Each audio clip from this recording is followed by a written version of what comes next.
Julia Vaughn had always prided herself on being a logical, pragmatic woman.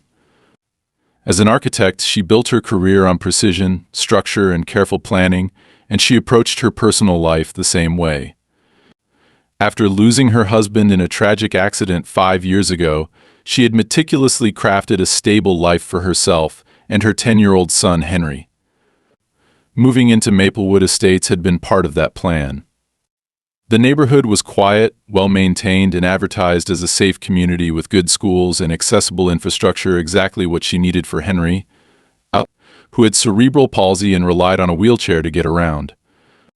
Everything about the house seemed perfect: the wide doorways, the smooth pathways, the spacious backyard where Henry could enjoy the outdoors without obstruction. For the first time in years, Julia felt like she was taking control of her life again, creating a home where Henry could feel secure and included. But the moment she arrived, something felt off. It started with subtle things. The way people looked at her when she introduced herself at the neighborhood association meeting. Not quite unfriendly, but not welcoming either. A hesitation, a pause before shaking her hand, like she was an unexpected variable in a carefully balanced equation. Her next-door neighbor, Karen Marlowe, stood out immediately. Julia had met plenty of difficult people in her line of work: contractors who cut corners, clients who changed their minds every 5 minutes, but there was something about Karen that was different. The first time they spoke, it was clear she wasn't making a simple introduction.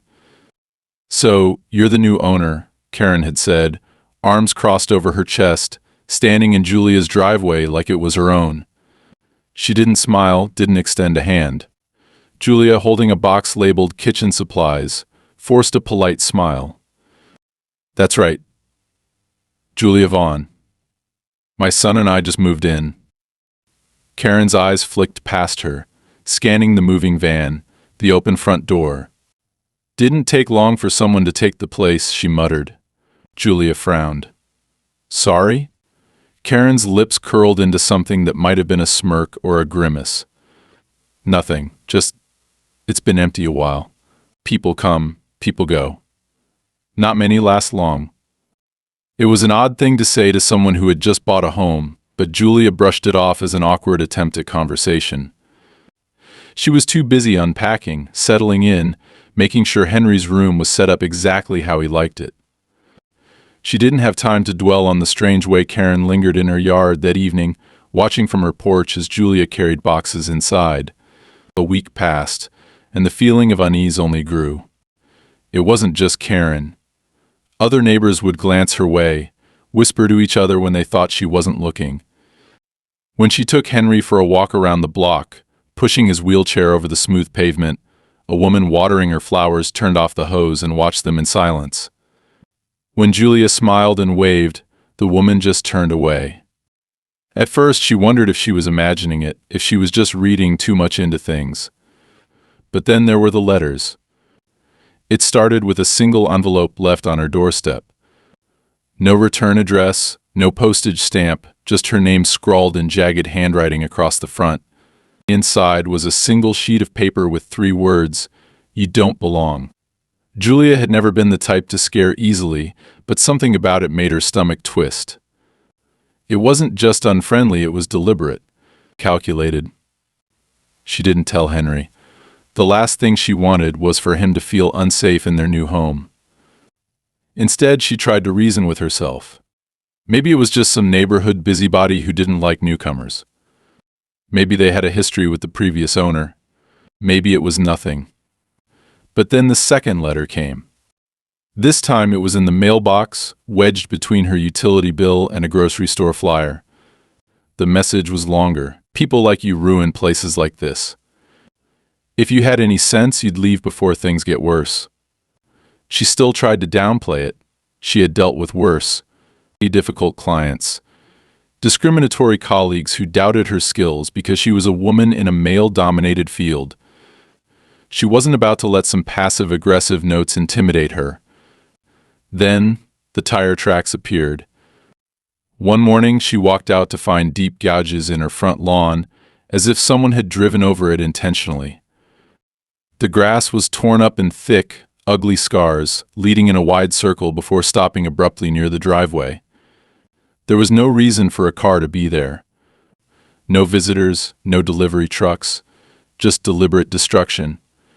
She called the police, but the officer who arrived, a tired-looking man in his 40s with a clipboard, shrugged it off. Could have been kids messing around, he said, jotting something down without looking up. Kids, Julia repeated, voice flat, in a gated community, at night, without anyone noticing. He shrugged again. You'd be surprised. Unless you've got cameras, there's not much we can do. She had cameras installed the next day. Karen was the first to comment on them. She was waiting at the curb when Julia came back from the hardware store, Henry dozing in the back seat. Planning for something? She asked, nodding toward the small security camera mounted above the garage. Julia didn't bother with pleasantries. Someone drove through my lawn. Thought I'd make sure it doesn't happen again. Karen smiled, but it didn't reach her eyes. Shame about that. Accidents happen, though. No reason to overreact. Julia gritted her teeth.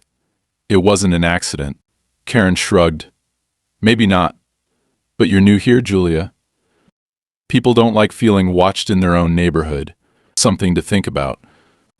The way she said it made Julia's skin crawl. That night the letters stopped. But something worse replaced them. A low, rhythmic tapping at her front door. Not knocking.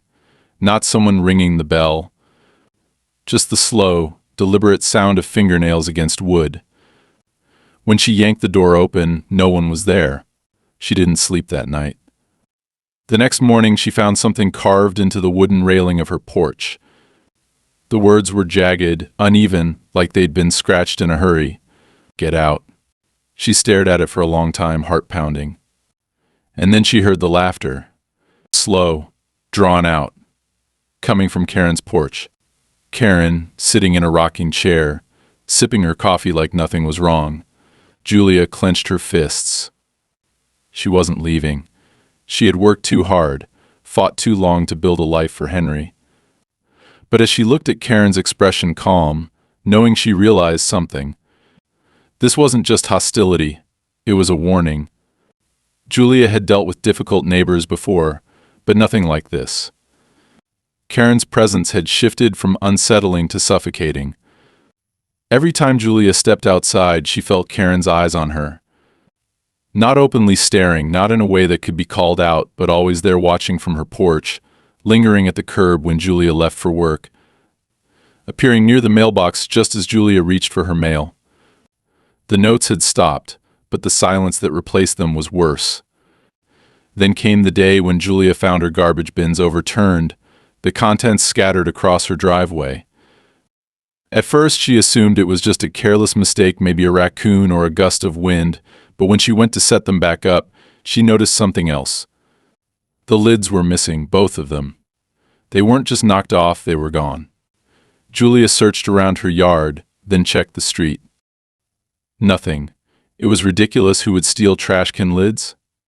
It wasn't until she stepped back into the house, tracking dirt across the floor, that she noticed the faintest smell of something rancid. She followed it to the back door, which led to the yard, and when she pulled it open, she froze. The lids were there stacked neatly against the fence, and in between them, a pile of raw meat, its edges already browning in the morning heat. Someone had gone through the effort of taking them, carrying them to the backyard, and leaving behind this. The implications of it turned her stomach. She slammed the door shut, double-checking the lock, and stood there for a long moment, her mind racing. It wasn't just a prank. Someone had stepped onto her property, into her space, and left her a message. That night, she sat at the dining table with Henry, forcing herself to act normal as he talked about his schoolwork. He didn't know what had happened, and she wasn't going to let him see her shaken. But when he asked if they could go to the park the next day, she hesitated. Maplewood Park was only a few blocks away, a wide-open space with smooth paths perfect for his wheelchair, but after everything that had happened, something in her resisted the idea of being out in the open. She nearly said no, but Henry had been adjusting so well to the move, and she refused to let fear dictate their lives. The next afternoon they went. The park was almost empty, the air still with the thick heat of late summer. Henry was happy, rolling his chair down the gentle slope of the paved path, his laughter echoing as he picked up a little speed. Julia kept close but let him enjoy his independence. For the first time in weeks, she felt herself relax. It didn't last. Karen was there. She hadn't seen her at first, but when Henry turned his chair at the bottom of the slope, Julia caught movement out of the corner of her eye. Karen stood beneath a tree, arms crossed, wearing that same smug expression she always had. Julia's stomach twisted. She should have expected it. It was as if Karen had an unnatural ability to show up at the worst possible moment. Henry, oblivious, called out, "Mom, did you see that?" I went faster than last time. Julia forced herself to smile. I saw. You're getting better at turns, too. Karen took a step closer. Seems like a lot of effort, she said, her voice light, conversational. Bringing him out here, all those ramps, all that pushing. Wouldn't it be easier if... Don't, Julia cut in, her voice sharper than she intended. Karen tilted her head. I'm just saying, some people would be better off if... Stop talking. Julia's skin burned. She turned fully to face her, hands clenched. Karen only smiled. You can fight reality all you want, but that doesn't change the facts. He shouldn't be here. You shouldn't be here. The words struck like a slap. Before Julia could react, Henry called out again, excitement in his voice.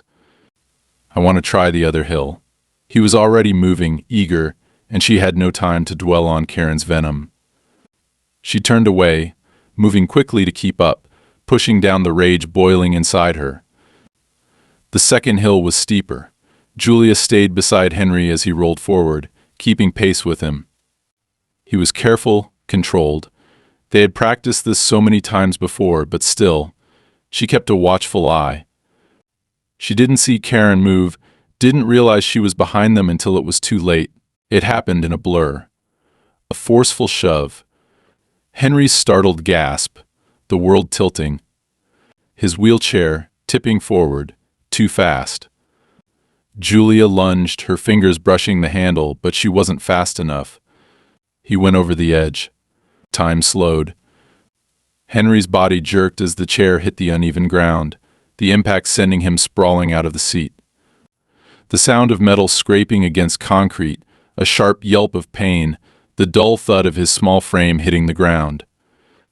Julia's scream tore through the air as she ran, dropping to her knees beside him. His face was twisted in pain, his hands scraped raw, his legs tangled awkwardly. His breathing was ragged. Oh my God, she whispered, her hands trembling as she checked him over. He was bleeding, not much, but enough. His breathing was too fast. Shock. Pain. Behind her, Karen's voice was infuriatingly calm. I warned you. Julia's head snapped up. Karen stood at the top of the hill, arms still crossed. Julia couldn't even form words. The fury inside her was too much. Karen shrugged. Maybe now you'll learn. Some things don't belong. Julia's vision blurred with rage. She stood, fists clenched, body shaking. You pushed him. Karen tilted her head. I saw him roll forward too fast. Gravity's a tricky thing, isn't it? It was a lie. A bold, vicious lie. Julia turned back to Henry, her instincts screaming at her to take him to a hospital, but at the same time she knew she couldn't let Karen walk away from this. Her hands trembled as she pulled out her phone, barely able to steady it enough to dial. 911. She turned away from Karen, shielding Henry with her body as she spoke. My son's been injured. A woman pushed him down a hill. We need an ambulance. Karen's laugh was soft, cruel. Oh, Julia, you really think that's going to go the way you want? Julia ignored her.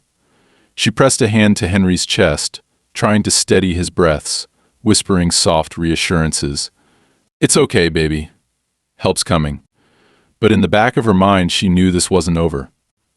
Karen had done this knowing exactly how it would look. knowing exactly how difficult it would be to prove. And when the sirens finally broke the quiet, when the paramedics rushed in and the police followed, Julia realized the truth in Karen's words. This wasn't just an accident. This was a warning, and Karen wasn't done yet. Julia had always believed that the police were supposed to protect people, that justice, even if slow, would ultimately prevail. But as she stood outside the emergency room, the harsh fluorescent lights flickering above her, she realized how naive that belief had been. Henry was inside, being checked for fractures and a possible concussion, and she was out here, gripping her phone so tightly her fingers ached, listening to a bored-sounding officer ask her the same questions over and over again. "Let me get this straight," Officer Graham said, flipping through his notepad. He was in his late 40s, his uniform slightly wrinkled, his tone detached. "You're saying your neighbor, this Karen Marlowe, pushed your son down a hill on purpose?" "Yes." Julia's voice was sharp, cold. "You saw her do it?" Julia hesitated. "She was right there. She was standing at the top of the hill," she admitted. "But you saw her actually put her hands on the wheelchair?" Julia's mouth opened, then closed. She replayed the moment in her head, the way Henry had suddenly lurched forward, the angle at which he had gone down, the way Karen had stood there, smug and unaffected. She hadn't seen Karen's hands physically make contact, but she knew what had happened. "No, but, Officer Graham sighed, tapping his pen against the notepad. "That's the problem, MS Vaughn. You're making a serious accusation, but there's no direct evidence. No witnesses, no camera footage, nothing." Julia's stomach twisted. "So, what? You're just going to let her get away with it?" He gave her a tired look. "I'm not saying that. But without proof, we can't charge someone based on assumption. I'll file a report, but unless your son can clearly say she pushed him, or unless you have another witness, there's not much we can do." Julia clenched her fists so hard her nails dug into her palms. "She did this. And you're telling me she'll walk away like nothing happened?" Graham shifted uncomfortably. "Look, I get that you're upset, but unless something else comes up." "Forget it," Julia snapped, turning away before she said something she'd regret. She stormed back inside the hospital, her heart hammering with frustration. Henry was awake now, his head bandaged, his arms covered in bruises. He smiled weakly when he saw her, and she forced herself to breathe, to push down her anger for his sake. "I'm okay, Mom," he said softly, but his voice was fragile, uncertain. Julia knelt beside his bed, brushing his hair back gently. "I know, sweetheart. You're so strong." She didn't tell him the police wouldn't do anything. She didn't tell him that the woman who had hurt him would go home tonight without a single consequence. Instead, she stayed with him, holding his hand until the doctor came in to discharge him, handing her a folder of paperwork and a list of symptoms to watch for. It wasn't until they got home, until she had settled Henry into bed, that the rage inside her reignited. She couldn't just let this go. She wouldn't. The next morning, she went straight to the community office, determined to file a formal complaint. She wasn't naive enough to think it would get Karen evicted, but she wanted something on record, something official.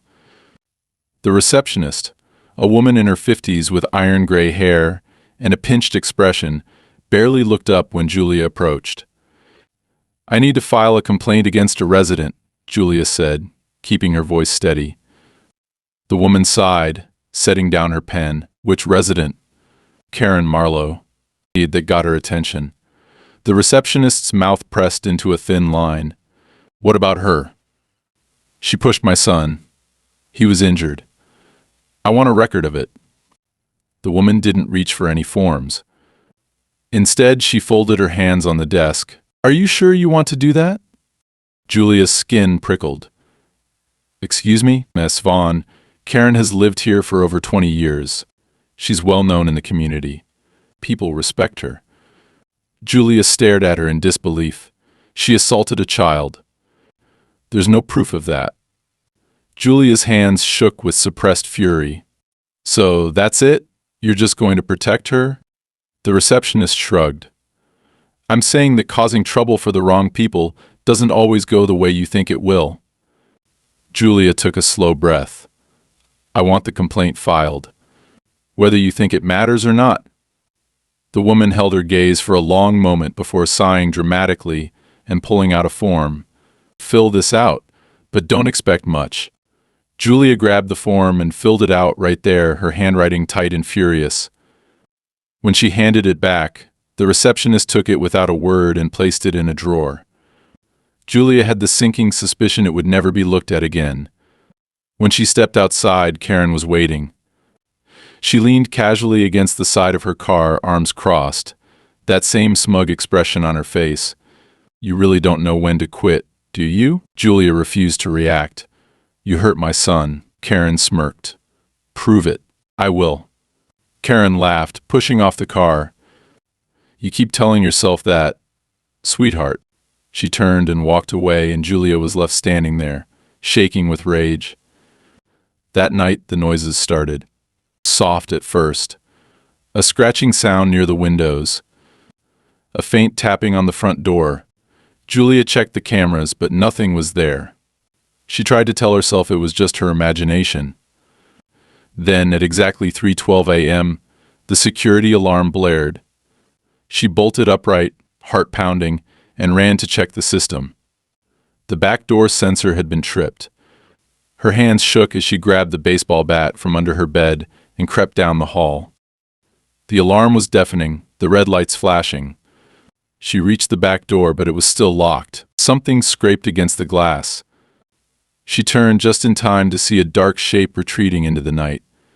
She barely slept after that. The next morning, she called a security company and had them install additional motion sensors and floodlights. She wasn't taking any chances. When Henry asked why, she forced a smile. Just making sure we're extra safe. But safe was the last thing she felt. Days passed. Karen was quieter now, but the damage was already done. The neighbors who used to offer small smiles now looked away when she passed. When she took Henry out for a walk, she heard whispers. And then, the final blow. She went to check her mail and found an envelope with no return address. Inside was a single sheet of paper. If you won't leave, we'll make you. Her blood ran cold. When she looked up, Karen was watching from her porch, smiling. Julia had always believed that fear was something she could push through, something that could be rationalized away with logic and planning.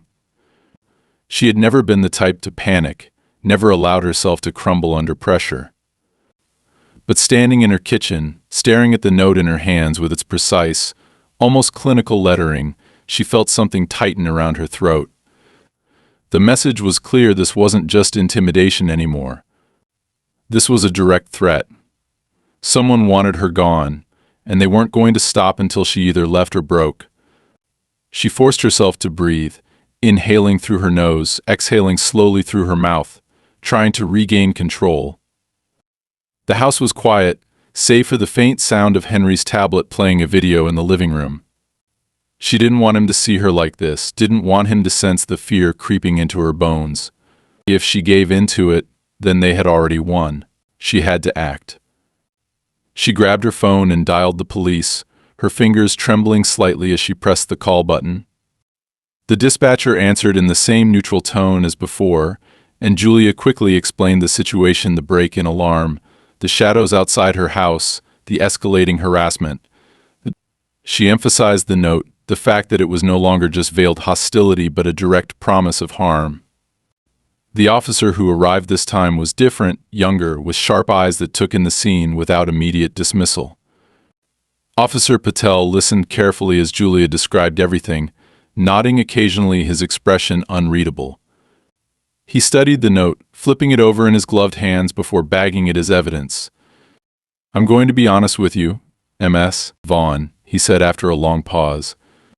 "Without any concrete proof of who left this, it's going to be difficult to take direct action. But this is serious, and I don't think it's just a prank. I'd recommend installing additional security cameras if you haven't already. Do you have any idea who might be behind this?" Julia swallowed the bitter laugh that threatened to escape. Yes, she said flatly. My neighbor, Karen Marlowe. Patel nodded. I'll go have a word with her. Julia almost wanted to warn him, to tell him that Karen had a way of twisting things, making herself the victim, but she held back. Instead, she watched through her window as Patel crossed the street, knocking on Karen's door. It took a moment before she answered, stepping out onto the porch with a warm, almost amused expression. Julia couldn't hear what was being said, but she saw the way Karen tilted her head, feigning innocence, her hands gesturing smoothly as if the very idea that she could be responsible was ridiculous. Patel listened, nodded a few times, and then, after a few minutes, turned back toward Julia's house. When he re-entered, his expression was carefully neutral. She claims she has no idea what you're talking about. Said she's had no issues with you, that she's just a concerned neighbor who's been unfairly accused. Julia clenched her teeth. Of course she did. Patel exhaled through his nose. Look, I believe something is happening here. I really do. But without solid proof video footage, eyewitnesses, there's only so much we can do. If you feel unsafe, you might want to consider staying somewhere else for a while. That was the final straw. Julia's anger flared, sharp and uncontrollable. That's exactly what they want, she snapped. They want me to leave. And instead of doing something about it, you're telling me to run? Patel held up his hands in a placating gesture. I understand how frustrating this is. I do. But legally I can't arrest someone because you suspect them. What I can do is increase patrols in the area, put this on record, and make sure that if something escalates further, we respond immediately. It wasn't enough. Julia knew it wasn't enough, but it was all she was going to get. After Patel left, she double-checked every lock in the house, repositioned the cameras, and tried to focus on anything other than the suffocating realization that she was truly alone in this. The law wouldn't protect her. The neighbors wouldn't speak up. And Karen was watching, waiting. That night, the noises started again. It was different this time, not just the quiet, unsettling scratching or the occasional distant thud. This time it was precise, methodical. At exactly 2:37 a.m., a sharp knock echoed through the house. Not at the front door. Not at the back. On her bedroom window. Julia's entire body went rigid.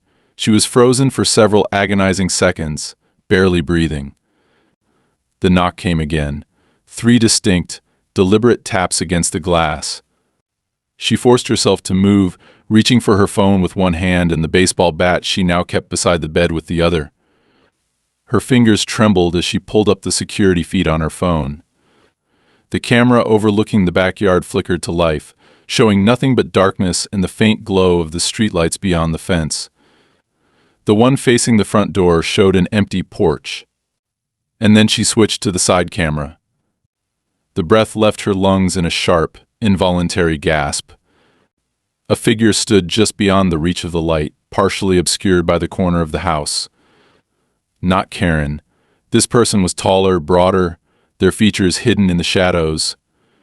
They weren't moving, just standing there, watching. She pressed the emergency button on her phone's security app, triggering the alarm. The blaring siren shattered the silence, and the figure reacted instantly, stepping back before vanishing into the darkness. The police arrived 15 minutes later. Patel wasn't among them this time. The officer on duty did a cursory check around the property, found no signs of forced entry, no immediate threat, and left with little more than a vague promise to keep an eye on things. Julia barely slept. By morning, the exhaustion had settled deep in her bones, a sickening weight that made everything feel sluggish and surreal. She sipped at a cup of coffee, staring blankly at the kitchen counter, trying to piece together what was happening. It wasn't just Karen anymore. Someone else was involved. She needed help. But who? The police had been useless. The neighbors were either indifferent or complicit. She couldn't drag Henry into this, he had already been through enough. Then, almost without thinking, She grabbed her phone and scrolled through her contacts until she found the name. Richard Hale. She hesitated only a second before calling. He answered on the third ring, his voice gruff from sleep. Vaughn? It's early. What's going on? Julia exhaled slowly. I need a favor. There was a pause. Then, in a voice edged with quiet understanding, he said, I'm listening. Julia hadn't spoken to Richard Hale in years. He had been a friend of her late husband, someone she had trusted once, but after Michael's death she had cut ties with almost everyone from that life. It wasn't personal, it was survival. The grief had been suffocating, and every familiar face had been a reminder of what she had lost. But now, as she sat in her car outside a quiet diner on the outskirts of town, she realized that survival looked different now. It wasn't about escaping the past anymore, it was about fighting for the present. The door opened, and Richard walked in, scanning the room before spotting her. He hadn't changed much. The same sharp eyes, the same weary but controlled posture. He had always been the kind of man who carried the weight of his experiences in his silence, and today was no different. He slid into the booth across from her, resting his forearms on the table. You sounded serious on the phone, he said, studying her carefully. Julia exhaled slowly. Because it is. I need help. Richard nodded once. Tell me everything. She did. She started from the beginning, Karen. The hostility, the threats, Henry's fall, the break-in, the figure outside her window. Richard didn't interrupt. He just listened, his expression unreadable, his fingers tapping idly against the table as she spoke. When she finished, he leaned back slightly, considering. You said the cops aren't doing anything? Julia let out a bitter laugh. They filed a report. That's it. They told me to install more cameras and stay vigilant, like that's going to stop whoever this is. Richard was quiet for a moment. Then he reached into his jacket pocket and pulled out a small notepad. You said your security cameras caught someone outside your window. Show me. Julia unlocked her phone and handed it to him, pulling up the footage. He watched intently, pausing the video and zooming in on the shadowy figure. This wasn't Karen, she said. She's involved, I know that. But this is someone else. Richard nodded. Yeah, and that's a problem. Julia frowned. What do you mean? He turned the phone toward her. This isn't random intimidation. Whoever this is, they knew exactly where to stand to avoid a full shot of their face. They stayed in the blind spot of your cameras as long as possible. That's training. A chill ran down Julia's spine. Training? Richard set the phone down. Whoever's helping Karen isn't just some thug. They know what they're doing. Julia's hands clenched into fists. Then what the hell do I do? Richard considered her for a long moment. First, we figure out what they actually want. Because if they just wanted you gone, they'd have escalated a long time ago. Julia's pulse quickened. You think they're trying to break me first? I think they're testing you. Seeing how much pressure you can take before you either snap or leave on your own. The words made her stomach turn. She had suspected as much, but hearing it spoken aloud made it feel more real. Richard leaned forward. You need to stop playing defense. They're expecting you to react, to run to the cops, to panic. So you do the opposite. You make yourself unpredictable. Julia swallowed. How did you hit back? The next few days were a blur of preparation. Julia followed Richard's advice to the letter. She installed additional security cameras, but this time she placed them in unconventional spots inside light fixtures, behind decorative panels anywhere an intruder wouldn't think to look. She adjusted the angles of the existing ones to eliminate blind spots. She had the locks on her doors reinforced and added a secondary deadbolt to every entrance.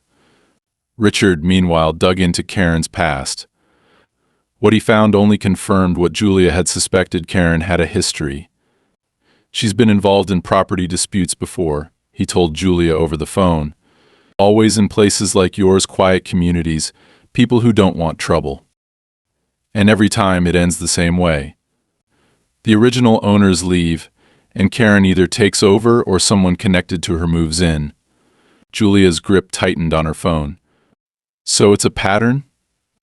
It's a business, Richard corrected. But this time she's not working alone. Whoever she's brought in, they're not just here to scare you. They're making sure there's no way for you to fight back. Julia's chest tightened. Then we make sure I can. That night, Julia prepared for the inevitable. She knew they would come again, whoever they were. She didn't sleep. She sat in her living room with the lights off, her security feed pulled up on her laptop, waiting. At 3:04 a.m., the motion sensor near the fence triggered. Julia's breath caught in her throat as she watched the figure appear. Not Karen, the same broad-shouldered man from before. He moved carefully, methodically, testing the gate, checking for weaknesses. But this time he made a mistake. One of the new hidden cameras caught his face. Julia grabbed her phone and took a screenshot, sending it to Richard immediately. Julia, got him. Richard, I'll run it through my contacts. Stay inside. Lock everything. Julia stared at the image, her heart pounding. Whoever this man was, he wasn't just a hired hand. His movements, his approach, it was all too controlled, too precise. The realization settled over her like ice. This wasn't just about Karen anymore. This was bigger, and she was running out of time. Julia had spent the last few weeks living in a constant state of fear, but something had shifted the moment she captured the man's face on camera. It was no longer just Karen's twisted vendetta or neighborhood harassment. This was organized, calculated, deliberate. The knowledge settled deep in her bones, igniting something beyond fear, beyond anger. If they thought she was going to keep running scared, they had underestimated her. Richard didn't waste time. Within hours of receiving the image, he called back, his voice low and urgent. His name is Daniel Kessler, former private security, worked for a few real estate firms that specialize in, let's say, aggressive acquisitions. Nothing official on paper. But I pulled his old employment records. He's been involved in multiple cases where homeowners were persuaded to leave their properties under questionable circumstances. None of them ever pressed charges. Either they vanished or they cut their losses and moved. Julia tightened her grip on the phone. So this is what they do.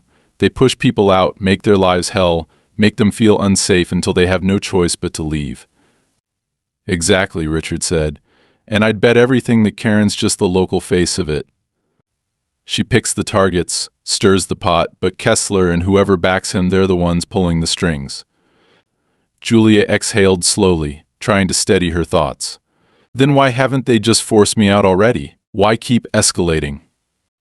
They want you to leave voluntarily, Richard explained. Forced evictions come with legal complications. But if they can scare you into making that choice yourself, no paper trail, no liability. Julia closed her eyes for a moment, forcing herself to think past the panic rising in her chest. Then I need to prove what they're doing. I need to make it impossible for them to keep this up. Richard hesitated. That's a dangerous game, Julia, if they think you're on to them. They already do, she interrupted. That's why they sent Kessler. They know I'm not breaking as easily as their other victims. Richard sighed. Then we do this smart. You don't confront them directly. You gather evidence, real evidence. You make sure that if anything happens, it's on record, undeniable. And most importantly, you don't do this alone. That night, Julia set up a trap of her own. She adjusted the angles on her cameras again, making sure there were no gaps, no blind spots. She left her porch light on but kept the curtains drawn, giving the illusion that she had let her guard down. Then she waited. At 2:49 a.m., the first sensor tripped.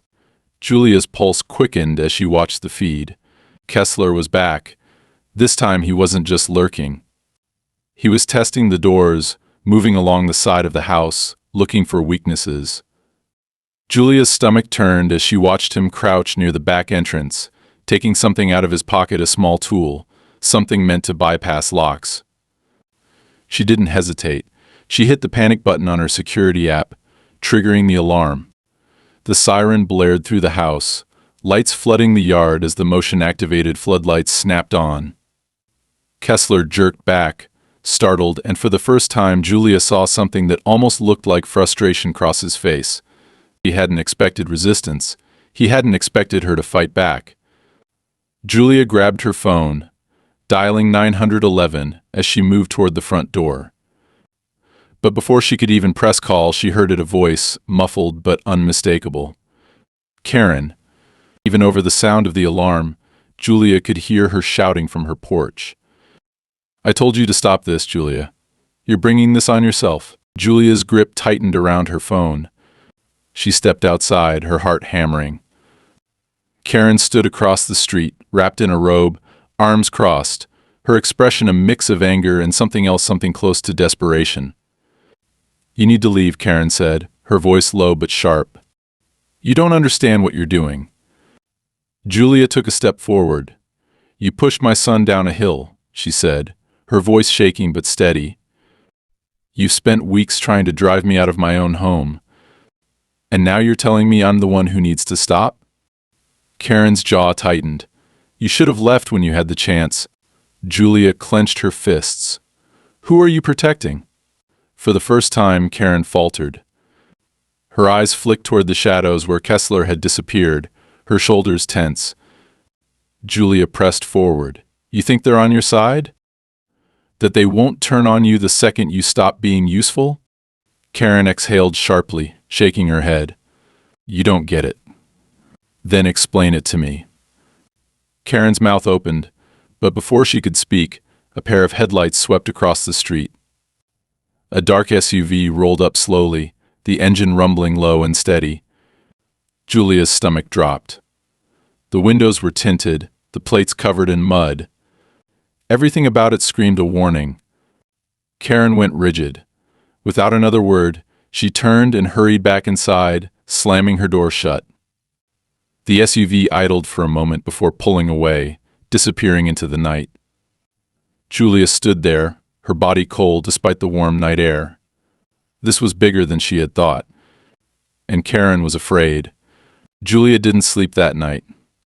She sat in the living room, the glow of the security monitors casting eerie shadows across the walls, replaying every detail in her mind the way Kessler had moved around her house with the efficiency of someone who had done this 100 times before, the controlled desperation in Karen's voice, the way she had clammed up the second that SUV appeared. Karen was many things: vindictive, cruel, an absolute nightmare, but she wasn't the type to back down. Yet tonight she had run. That meant something. That meant she was scared. And if Karen was scared, that meant Julia was getting close to something she wasn't supposed to see. The problem was, she didn't know what. By morning, she had made a decision. Running wasn't an option. But waiting around for the next escalation wasn't either. She needed to force their hand. She needed to push back in a way they wouldn't expect. She picked up the phone and called Richard. I need to make a move, she said without preamble. There was a beat of silence on the other end. Then, a quiet exhale. All right, he said, let's do it. They started with the paper trail. Richard had already dug into Karen's history, but now they turned their focus to Kessler. His past was murky, full of half-buried connections to real estate firms with reputations for hostile takeovers. He wasn't officially employed by any of them, but his name appeared in just the right places: contracts disputed, homeowners who had left under mysterious circumstances, businesses that had suddenly gone under. His involvement was never outright illegal, but it was enough to establish a pattern. Enough to suggest that what was happening to Julia wasn't just an isolated incident. And then there was the property itself. Julia had bought the house through normal channels, no red flags, no warnings, but as Richard dug deeper, they found something odd. The ownership history of the property was messy, full of irregularities. The previous owner had sold under suspicious circumstances, just like the one before that. And the one before that. The pattern was clear: each owner had been forced out one way or another. And then there was the company name that kept appearing on the paperwork. A holding company, buried under layers of shell corporations, always appearing right before or after a sale. A company that, according to business records, had connections to the same firms Kessler had been linked to. It wasn't Karen's operation. She was just the tool. Julia sat back, rubbing a hand over her face as she processed the information.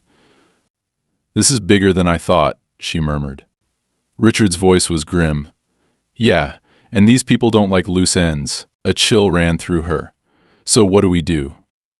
We make sure they know we see them." Julia hesitated. "That's a risk." "It is," Richard admitted, "but you're at a point where they're either going to push harder or they're going to cut their losses. If you show them you're not scared, that you have proof, they might decide you're not worth the effort." You might. It wasn't a guarantee. But Julia was done being afraid. That afternoon she did something she knew would get their attention.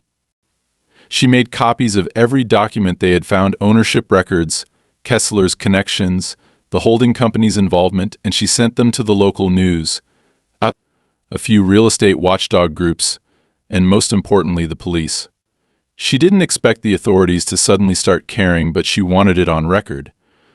She wanted them to know that if something happened to her, there would be a trail leading right back to them. Then she waited. That night, the SUV returned. It rolled up slow, deliberate, parking just beyond the glow of the streetlights. Julia sat by the window watching, her heart hammering against her ribs. The driver's side door opened, and a man stepped out. Not Kessler, someone else, a different kind of predator. He didn't approach the house. He just stood there, looking at it, looking at her. Then slowly he reached into his pocket and pulled out a phone. Julia's own phone buzzed a second later. An unknown number. She picked up. "Hello?" A deep voice, smooth and composed. "You've been busy." Julia gripped the phone tighter. "You made me busy." A low chuckle. "I respect that. Most people don't fight back." She swallowed hard. "That's the problem with your kind. You assume everyone will just roll over." A pause. "Then, tell me, Miss Vaughn, what exactly do you think you've accomplished?" Julia forced steel into her voice. "I've exposed you. I've made sure if anything happens to me or my son, your entire operation burns." The man exhaled through his nose. "That's quite the assumption." Julia glanced at the thick folder of documents sitting on the table. "You wouldn't be here if I was wrong." Another pause. Then, quietly, "You should take the buyout." A flicker of unease crawled up her spine. "There is no buyout." "There is now." Julia clenched her jaw. "No," the man hummed thoughtfully. "A shame, but not unexpected." She forced herself to stay steady. "You're done here. You push any harder, and I make sure this doesn't just stay local." The man was quiet for a long moment. Then he let out a slow, almost amused sigh. "Enjoy your home, Ms. Vaughn." The line went dead. Julia stared at the phone, barely breathing. Then, outside, the man got back into the SUV. The engine rumbled to life, and he drove away. She watched until the taillights disappeared down the street, then exhaled shakily, pressing a hand to her chest. It was over. Not in a neat, satisfying way. There would be no arrests, no dramatic downfall of the people behind all of this. But she had made herself too much trouble. They had decided to move on. Karen disappeared 2 days later. Her house was emptied overnight, her car gone. No goodbye, no explanation, just gone. And just like that, the neighborhood fell silent. Julia didn't celebrate.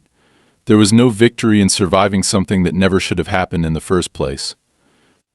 But she took comfort in knowing she had fought back, that she had refused to be erased like the others before her. She had won, and that was enough.